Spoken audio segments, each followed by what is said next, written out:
I was staring at the weather forecast on my phone when the text came through from my neighbor Mike. "Better stock up on supplies. This storm's going to be worse than they're saying." That was February 2025 in Asheville, North Carolina, and Mike had a knack for reading weather patterns better than most meteorologists. I'd lived in the Pinewood Springs subdivision for 3 years, and I'd learned to trust his instincts. Within an hour, I was at the hardware store loading up on batteries, candles, and most importantly, an extra 20-pound propane tank for my backup grill. With 2 young kids at home and a wife who relied on hot meals to keep everyone's spirits up during emergencies, I wasn't taking any chances. My name is James Foster, and I'm an accountant who works from home most days. Our neighborhood was one of those planned communities with strict rules about everything from mailbox colors to the height of your grass. The HOA president, a woman named Patricia Hensley, ran the association like it was her personal fiefdom. She was 52, had that classic Karen haircut with the short, spiky blonde highlights, and drove a white Lexus SUV with a "Live, Laugh, Love" sticker on the back window. Her husband Gerald was some kind of corporate lawyer who traveled constantly, leaving Patricia with way too much time to patrol the neighborhood looking for violations. The storm hit on a Thursday night around 8 in the evening. The temperature had been dropping all day, and by the time the ice started forming on the power lines, it was already down to 18 degrees. My wife Deanna and I had just finished tucking our kids into bed when the lights flickered twice and died. Through our front window, I could see the entire street go dark within seconds. "Here we go," Deanna said, reaching for the flashlight we'd set out on the coffee table. I grabbed my phone and checked the power company's outage map. Half the county was already without electricity, and the estimated restoration time kept pushing further out. First it said 4 hours, then 8, then it just changed to assessing damage. "I'm going to get the generator going," I told Deanna. "We'll at least be able to keep the refrigerator and a few lights running." Our generator was in the garage, a reliable Honda model that had seen us through a few outages before. But when I tried to start it, the pull cord came back limp. The engine was dead. I spent 20 minutes trying to troubleshoot it in the freezing garage before admitting defeat. The thing had chosen the worst possible time to quit on me. "Looks like we're doing this old school," I said when I came back inside, "but I've got 2 full propane tanks. We can cook anything we need on the grill outside, and I'll bring it close to the back door so we don't have to go far." Deanna nodded, already wrapping extra blankets around herself. "The kids have enough covers, we'll be fine." The first night wasn't too bad.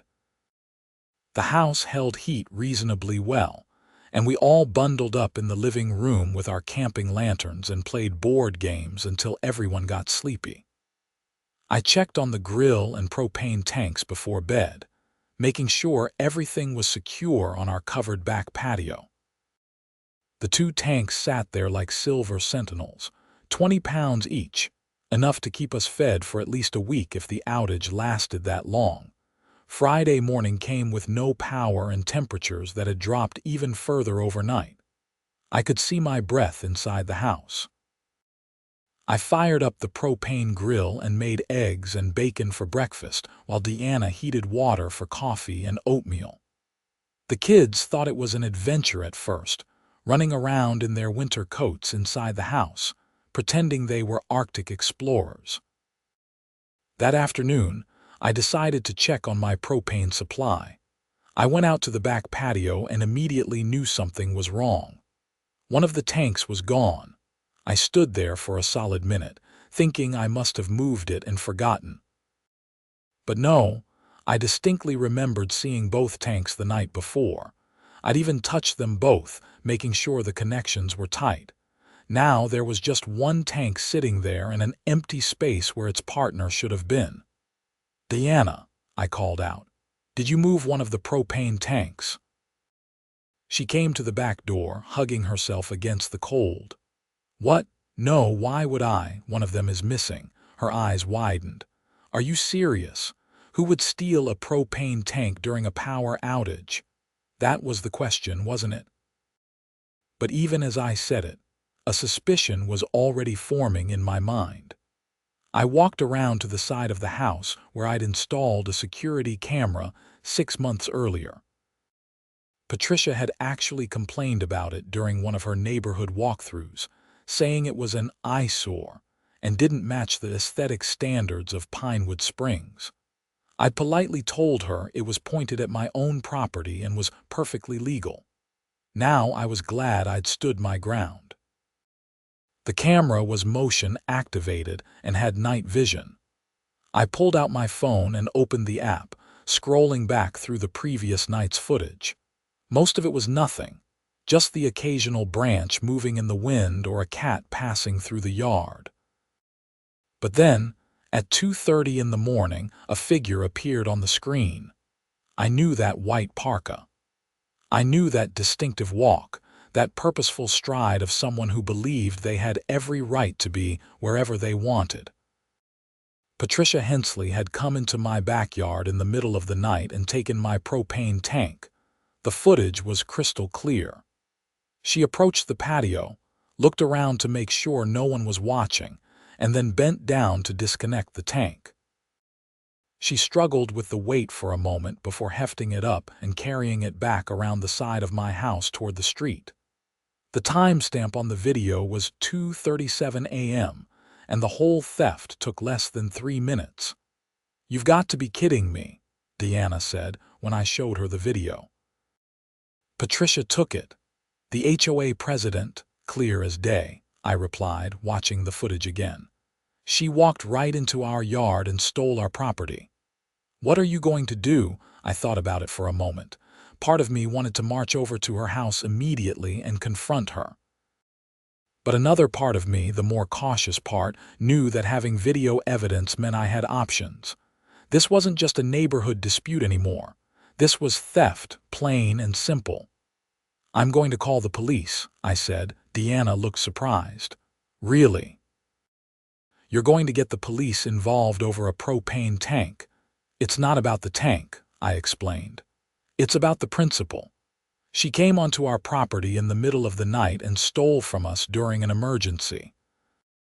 What if someone else in the neighborhood needed their supplies and she took those too?" "This is serious, Deanna." She nodded slowly. "You're right. I just never thought we'd be calling the cops on the HOA president." The Asheville Police Department was stretched thin dealing with storm-related issues. But when I explained that I had clear video evidence of a theft, they said they'd send an officer as soon as possible. That turned out to be about 4 hours later, when a patrol car pulled up in front of our house, just as the sun was starting to set. Officer Marcus Webb was a stocky man in his 40s with tired eyes and a no-nonsense demeanor. He listened to my story while standing in our living room, his breath visible in the cold air. "You said you have video?" he asked. I showed him the footage on my phone. He watched it twice, taking notes in a small pad. "That's definitely clear enough for identification," he said. "And you're certain that's Patricia Hensley, your HOA president?" "Absolutely certain. She lives 4 houses down. We've had plenty of interactions over the years." Officer Webb nodded. "Okay, Mr. Foster, this is pretty straightforward.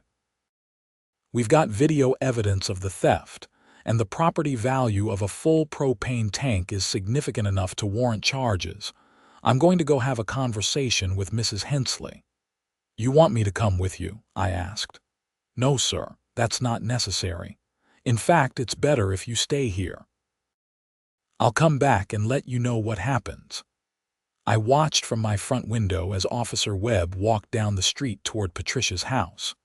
Her Lexus was in the driveway, and lights flickered in her windows, the warm glow of what I assumed was either a generator or a fancy backup power system. Of course, Patricia would have top-of-the-line emergency equipment. She probably had enough supplies to last a month. 20 minutes later, I saw Patricia's front door open. Even from a distance, I could see her animated gestures, her arms waving around as she talked to Officer Webb. The conversation went on for a while, with Patricia's voice occasionally carrying down the street, though I couldn't make out the words. Then, Officer Webb walked around to the side of her house. He was gone for a few minutes before returning to the front door.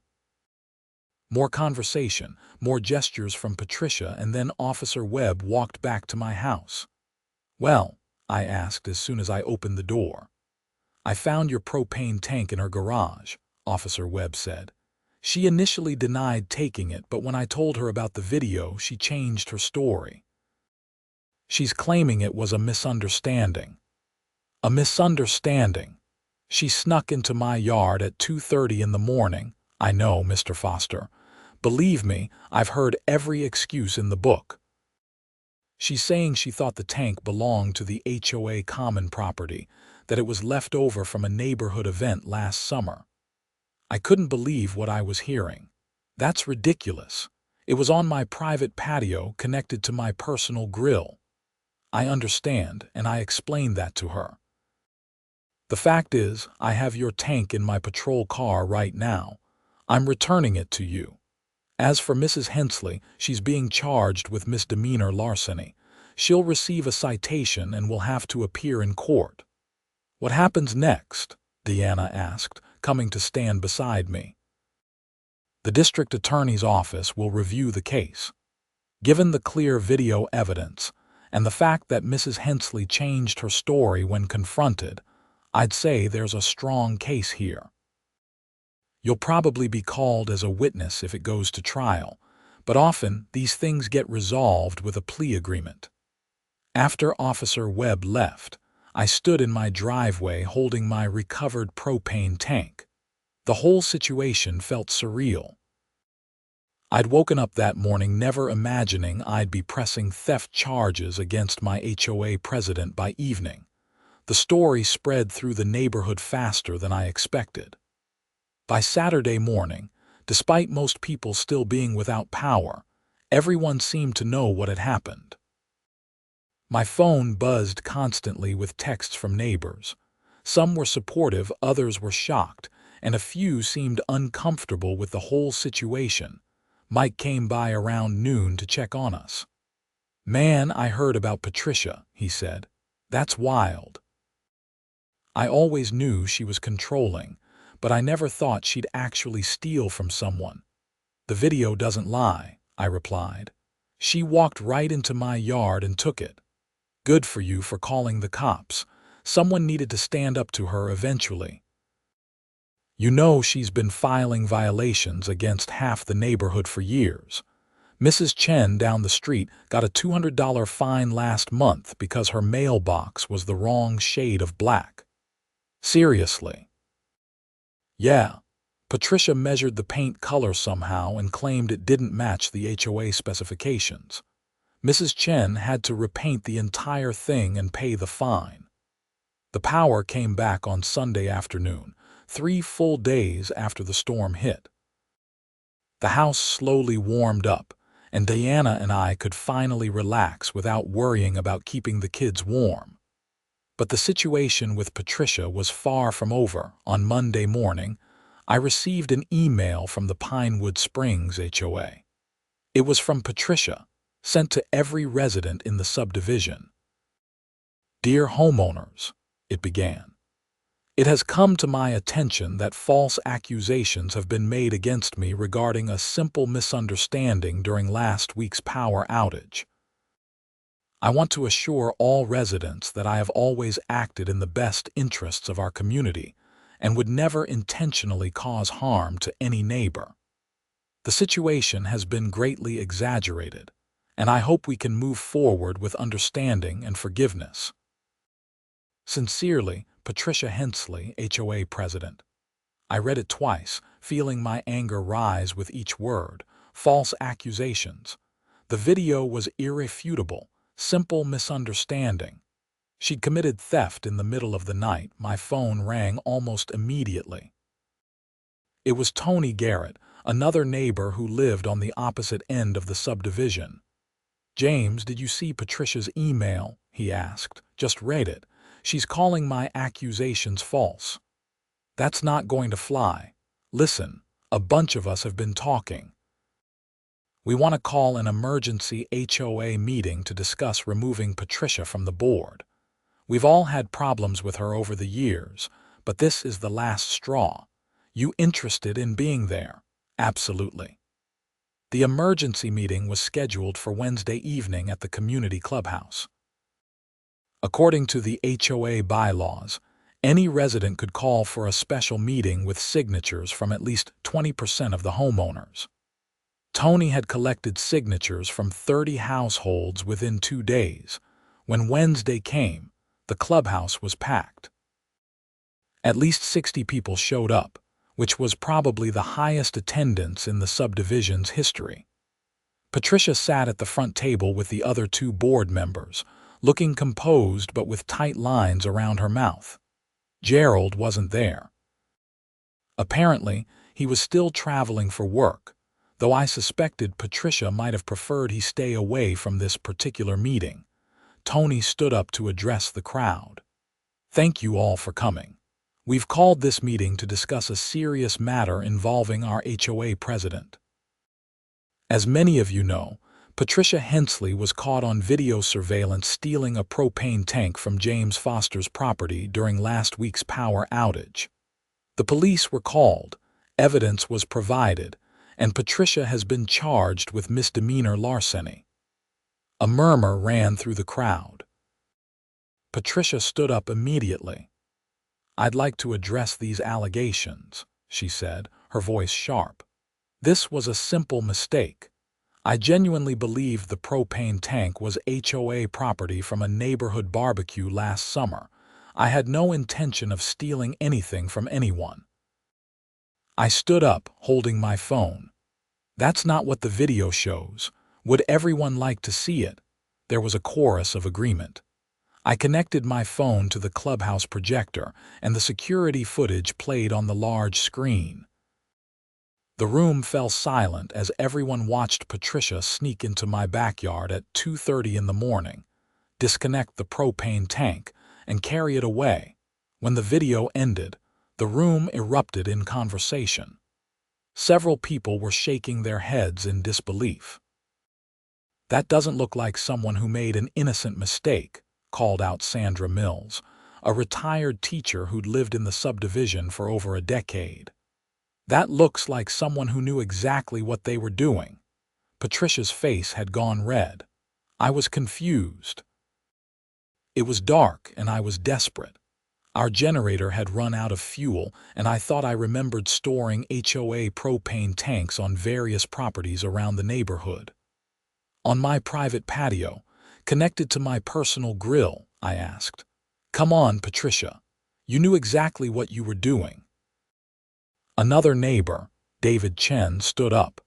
"This isn't just about the propane tank. Patricia has been abusing her position for years. She's filed hundreds of violations, many of them petty and vindictive. She's fined people excessive amounts for minor infractions. My wife and I were fined $200 because our mailbox was supposedly the wrong color, even though we'd painted it exactly according to the specifications we were given." More people began sharing their stories. A woman named Rebecca talked about being fined for having her trash cans visible from the street for more than 2 hours. Another man described being threatened with a lien on his house because his grass was supposedly a 1/4 inch too tall. The complaints went on and on. Patricia tried to defend herself, arguing that she was simply enforcing the rules everyone had agreed to when they bought their homes. But the mood in the room had turned decisively against her. Finally, Tony called for a vote. According to the HOA bylaws, a board member could be removed by a 2/3 majority vote of the homeowners present at a special meeting. The vote was 62 to 3 in favor of removal. Patricia Hensley was no longer the HOA president. She gathered her papers with shaking hands, her face pale now instead of red. "You're all making a huge mistake," she said quietly. "This neighborhood needs structure and rules. Without proper enforcement, property values will decline and everything will fall apart."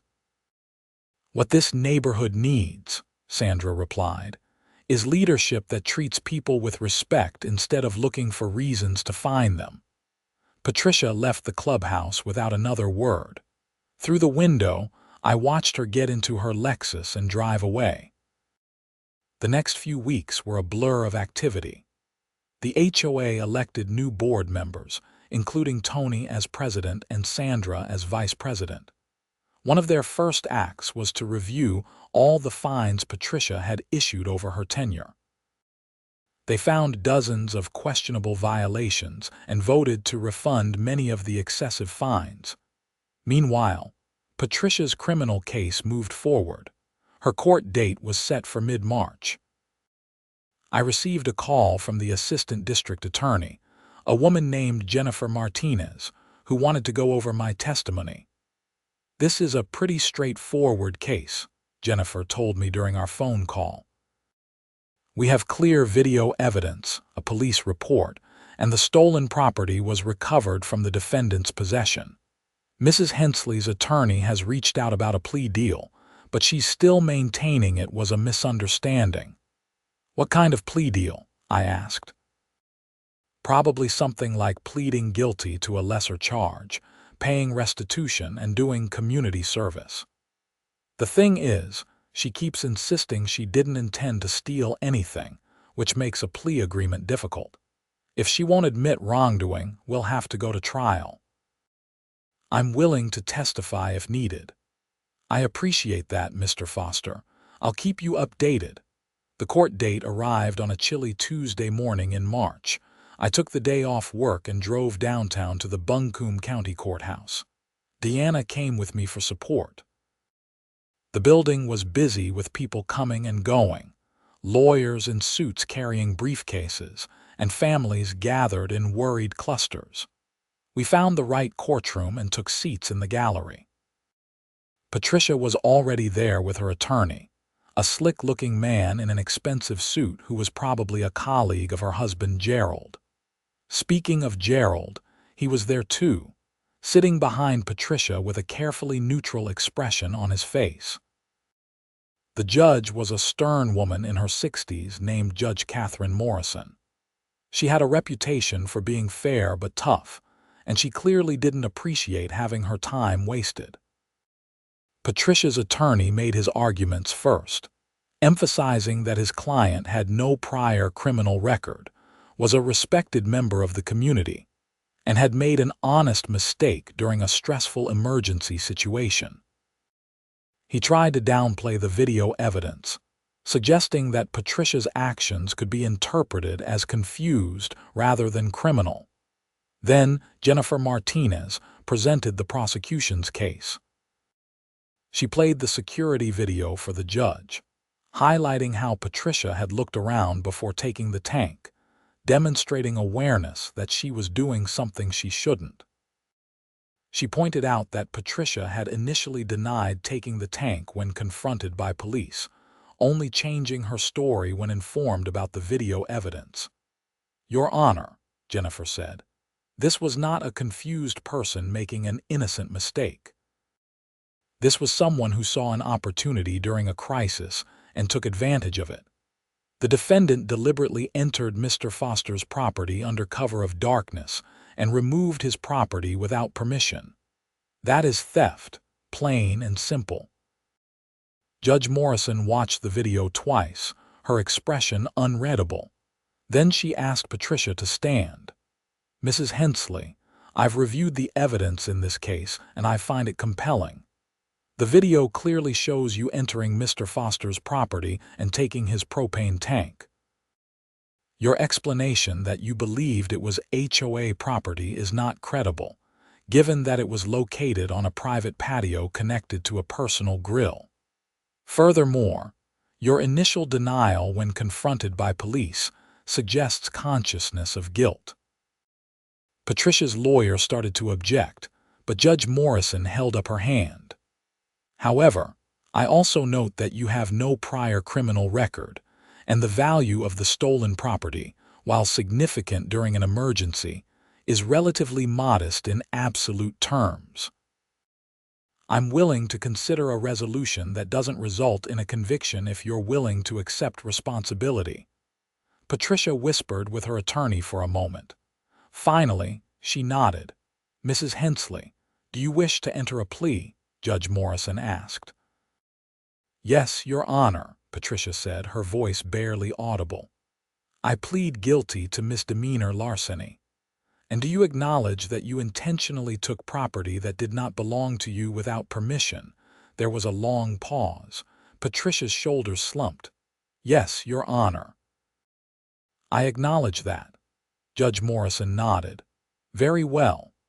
I'm sentencing you to 1 year of supervised probation, 80 hours of community service, and restitution to Mr. Foster for the cost of the propane tank, plus any related expenses. Additionally, you'll pay a $500 fine to the court. If you successfully complete your probation without any further violations, this will remain a misdemeanor on your record. Do you understand these terms? Yes, Your Honor. Mr. Foster, Judge Morrison said, turning to me. Do you have anything you'd like to say? I stood up, feeling everyone's eyes on me. Your Honor, I appreciate the court taking this matter seriously. The theft itself was bad enough, but what made it worse was Mrs. Hensley's initial attempt to deny it and then paint herself as the victim. I hope this serves as a reminder that no one is above the law, regardless of their position in the community. Judge Morrison nodded approvingly. Well said. Court is adjourned.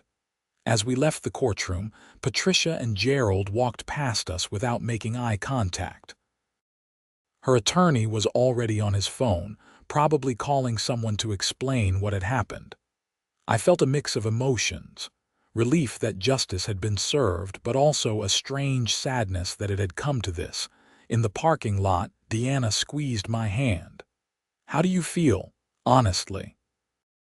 I feel like we did the right thing, but I also feel bad for her in a way. She threw away her reputation over a propane tank. She made her choices, Deanna said, and she had multiple opportunities to own up to what she did. Instead, she tried to cover it up and play the victim. She was right, of course. Patricia had made a series of bad decisions, and now she was facing the consequences. The story made local news. A reporter from the Asheville Citizen-Times wrote an article with the headline "Former HOA President Pleads Guilty to Theft During Power Outage." It included details about the security video and Patricia's guilty plea. The article also mentioned the emergency HOA meeting and Patricia's removal from the board. Reactions in the neighborhood were mixed. Some people felt vindicated, especially those who'd been on the receiving end of Patricia's overzealous enforcement over the years. Others felt uncomfortable with the whole situation, thinking it had been blown out of proportion. A few people even suggested, I should have just confronted Patricia directly instead of calling the police. But most people seemed to understand that this was about more than just a propane tank. It was about accountability, about the fact that people in positions of authority can't abuse their power or help themselves to other people's property. Mike came by one evening with a 6-pack of beer. We sat on my back patio, the same patio where the theft had occurred, and talked about everything that had happened. You know what's crazy, Mike said. Patricia had everything. Nice house, successful husband, a position of authority in the neighborhood. And she threw it all away because she couldn't handle 3 days without her generator. I think it was more than that, I replied. I think she'd gotten so used to doing whatever she wanted, enforcing rules on everyone else, that she started believing the rules didn't apply to her. She'd become the thing she claimed to be fighting against, someone who didn't respect the community's standards. That's deep, man, I laughed. Maybe, or maybe she just made a really stupid decision in the middle of the night. Either way, at least we've got new HOA leadership now. Tony and Sandra are already making changes. Did you see the email about reforming the violation system? I had seen it. The new board was implementing a 3-strike warning system for minor infractions, reserving fines for serious or repeated violations. They were also establishing an appeals process so homeowners could contest violations they felt were unfair. It was exactly the kind of common-sense approach the neighborhood had needed for years. As spring arrived in Asheville, life in Pinewood Springs slowly returned to normal. The damage from the ice storm was repaired, everyone's power was back on, and the neighborhood moved forward. I still saw Patricia occasionally, usually in her car driving through the subdivision. She never made eye contact, never waved. Her community service assignment was picking up litter along Highway 25, which apparently she did every Saturday morning wearing an orange vest. Gerald filed for divorce in April. According to neighborhood gossip, he'd been unhappy for years but had stayed for the sake of appearances. The theft charges and the public humiliation were apparently the final straw. Patricia put her house on the market in May and moved out by June. I heard she relocated somewhere outside Charlotte to live near her sister. The new HOA board held a neighborhood barbecue in July to celebrate Independence Day. It was the biggest turnout we'd ever had, with families from all over the subdivision coming together to eat, play games, and actually enjoy each other's company instead of worrying about violating some obscure rule. Tony gave a short speech thanking everyone for their participation in making the neighborhood a better place. "We're not just a collection of houses," he said. "We're a community, and communities work best when we treat each other with respect and understanding, not suspicion and punishment." There was enthusiastic applause. Later, as I stood by the grill helping cook hamburgers and hot dogs, Sandra came up to me. "You know, James, what you did took courage," she said. "A lot of people would have just let it go, would have been too intimidated to stand up to the HOA president." "I just did what seemed right," I replied. "Nobody should get away with stealing, regardless of who they are." Well, it made a difference. The whole neighborhood is better off now. As the sun set and fireworks began lighting up the sky, I looked around at my neighbors laughing and talking together. Kids ran around playing tag while parents relaxed in lawn chairs. It was exactly what a community should be, people supporting each other, not living in fear of the next violation notice. I thought about Patricia and wondered if she'd learned anything from the experience. Probably not, if I was being honest. People like her rarely changed their fundamental nature. But at least she was no longer in a position to make other people's lives miserable. Deanna came over and slipped her arm around my waist. "What are you thinking about? Just how much has changed since February. It's been quite a year." "That's putting it mildly. But we're better for it, right?" I nodded. "Definitely. Sometimes it takes something dramatic to shake things up and force change. I just wish it hadn't required calling the police on our HOA president." "She gave you no choice. You had evidence of a crime and you reported it. That's what any responsible person would do." The security camera that had captured Patricia's theft was still mounted on the side of our house, still recording every day. I'd had several neighbors ask me about it, wanting to install their own cameras for protection. Not because they were worried about another theft, but because they'd realized the value of having objective evidence when disputes arose. The footage had become something of a legend in the neighborhood. At the barbecue, I overheard a couple of teenagers talking about it, turning Patricia into a kind of cautionary tale about karma and getting caught. August brought more changes. The HOA board voted to reduce the annual dues by 30%, having discovered that Patricia had been overcharging residents for years and building up an unnecessarily large reserve fund. The excess money was refunded to homeowners, which meant Deanna and I got an unexpected check for nearly $800. "I guess crime does pay," Deanna joked when the check arrived. "Just not for the criminal." That money went into our savings account, earmarked for a family vacation we were planning for the following summer. Something about the whole experience had reminded us that life was short and unpredictable. If an ice storm could turn your HOA president into a thief overnight, then you might as well enjoy the good times while you could. I ran into Gerald one day at a coffee shop downtown. He was there meeting with some colleagues, and I almost walked past without acknowledging him, thinking he'd probably want to avoid me. But he actually called out my name. "James, hey, do you have a minute?" We stepped outside so we could talk privately. Gerald looked different somehow, less stressed, more relaxed. "I just wanted to say thank you," he said, surprising me completely. "Thank me for what?" "For doing what you did. For calling the police, for following through with the charges." I know it probably seems strange coming from me, but that whole situation was a wake-up call. Patricia had been spiraling for years, becoming more controlling and paranoid. I tried to talk to her about it, but she wouldn't listen. She thought she was making the neighborhood better, but really she was just feeding her own need for power. "I'm sorry about your divorce," I said, not sure what else to say. Gerald shook his head. "Don't be. It was a long time coming. We'd been unhappy for years. The theft charges just forced me to finally face reality. I'm actually in a much better place now. I've moved into a condo downtown, I'm seeing a therapist, and I'm working on being a better version of myself." "That's good to hear." "And Patricia's in therapy too, though I don't know if she's actually dealing with her issues or just going through the motions. But at least she's getting help. Maybe someday she'll understand why what she did was wrong."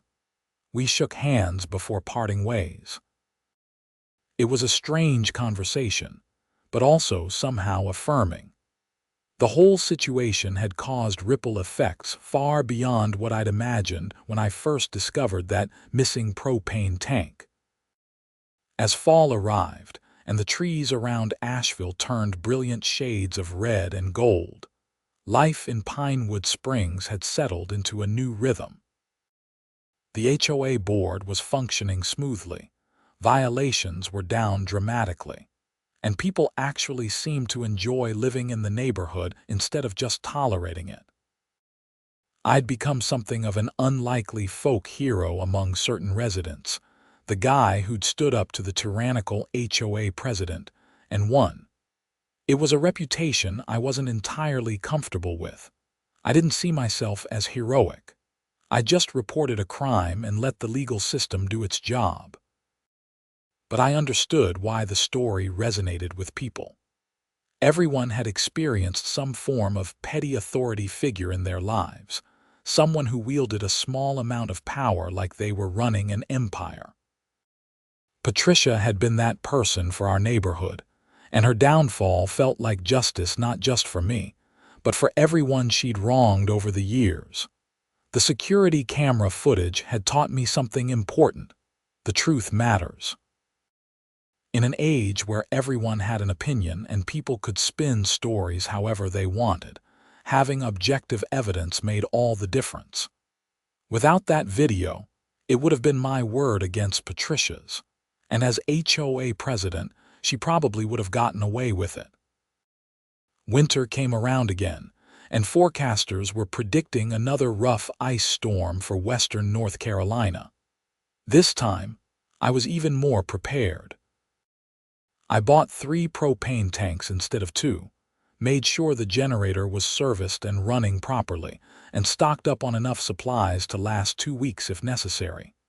Diana teased me about being overprepared. You know lightning doesn't strike twice, right?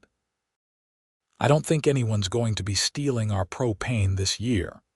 You never know, I replied with a grin. But at least if they do, I've got it on camera.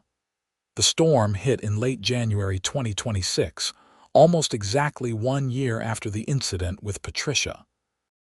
This time, our power was only out for 18 hours, and the temperature didn't drop as severely. We weathered it comfortably with our working generator and adequate supplies. More importantly, all 3 propane tanks remained exactly where I'd left them. Looking back on everything that had happened, I realized that sometimes the smallest incidents could have the biggest impacts.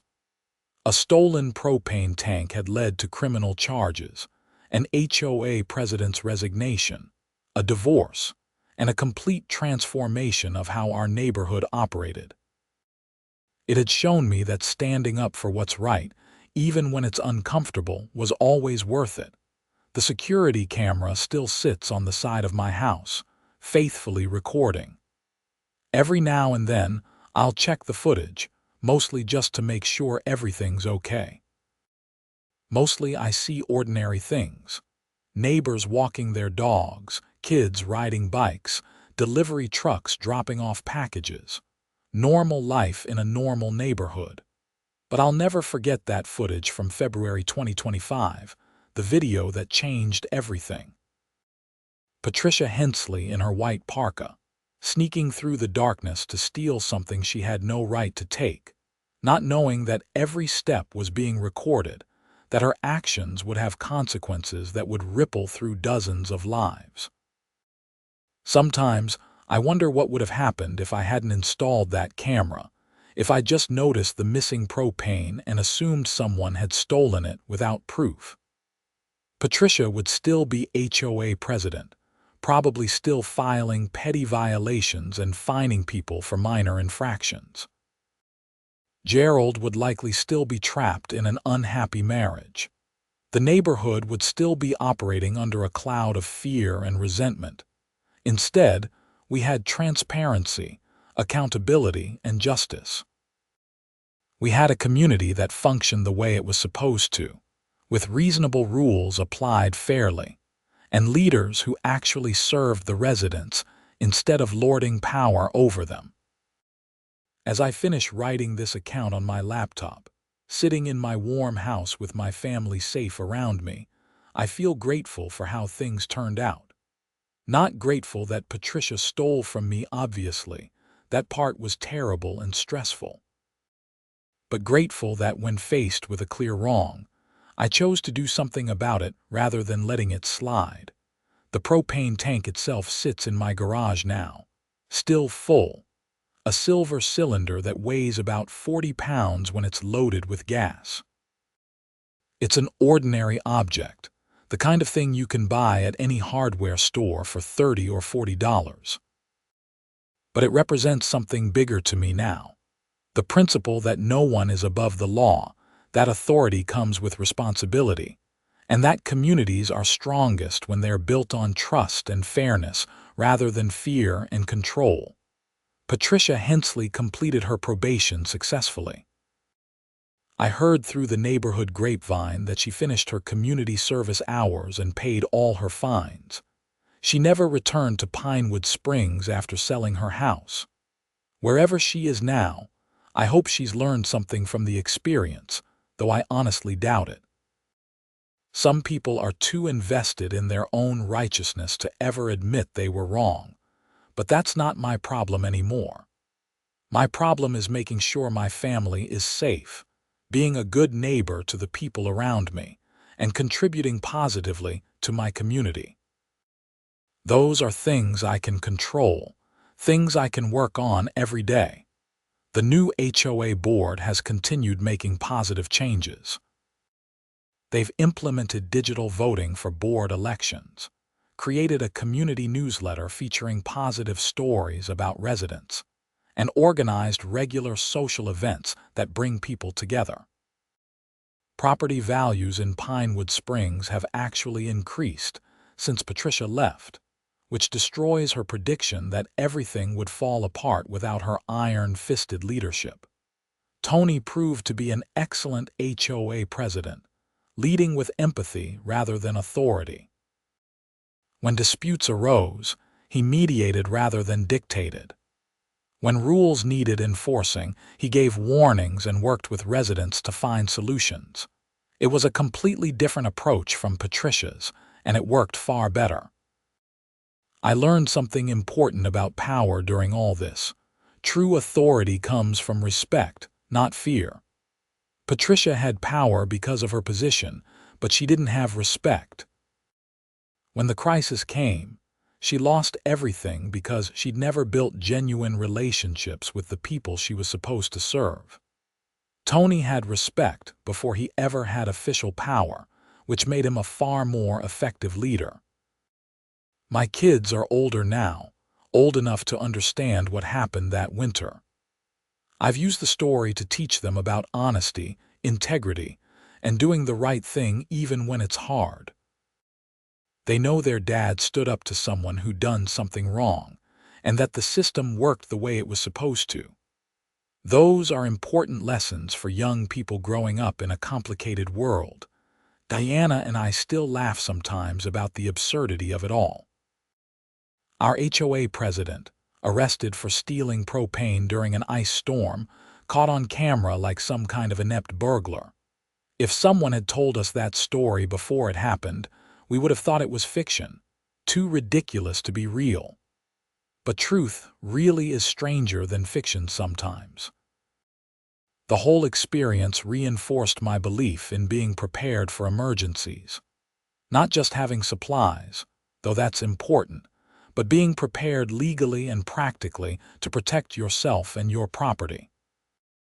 The security camera was an investment that paid off 1,000 times over, not just in catching Patricia, but in providing peace of mind and objective evidence when I needed it most. As spring approaches again here in Asheville, I'm looking forward to another year in Pinewood Springs. The neighborhood continues to improve, becoming the kind of place where people actually want to live rather than just tolerate.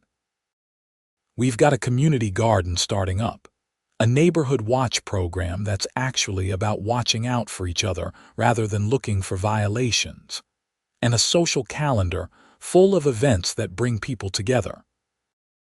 And somewhere in Charlotte, Patricia Hensley is living her life, probably trying to forget about the time she was the HOA president who got arrested for theft.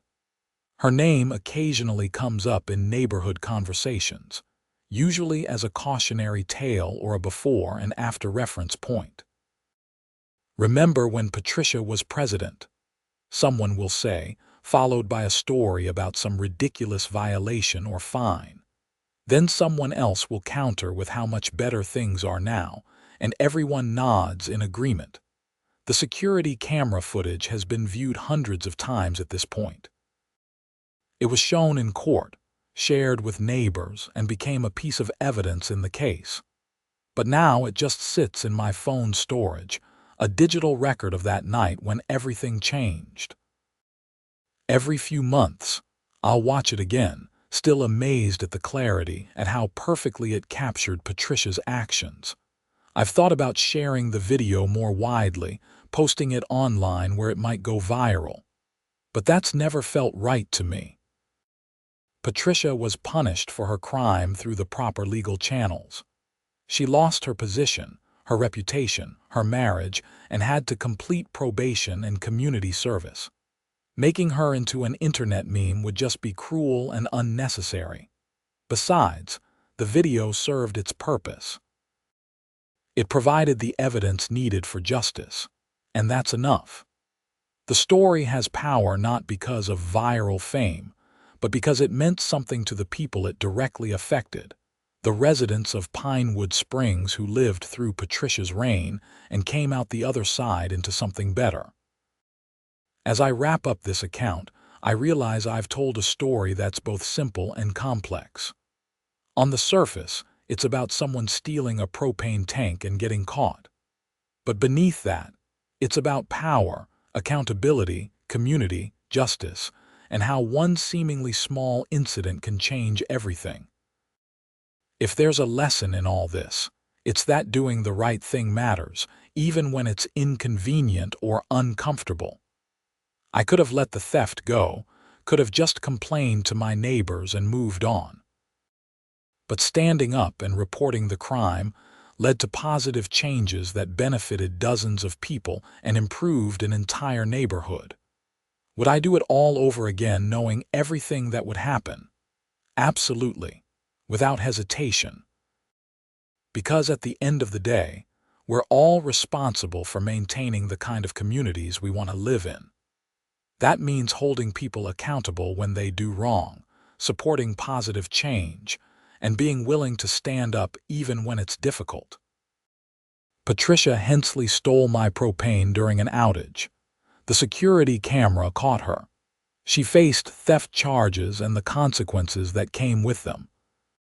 And through it all, a neighborhood learned that no one is above the law, that authority isn't the same as power, and that communities thrive when they're built on fairness and respect, rather than fear and control. That's the story of how an HOA president's crime during an ice storm led to transformation, justice, and ultimately, a better place for everyone to call home.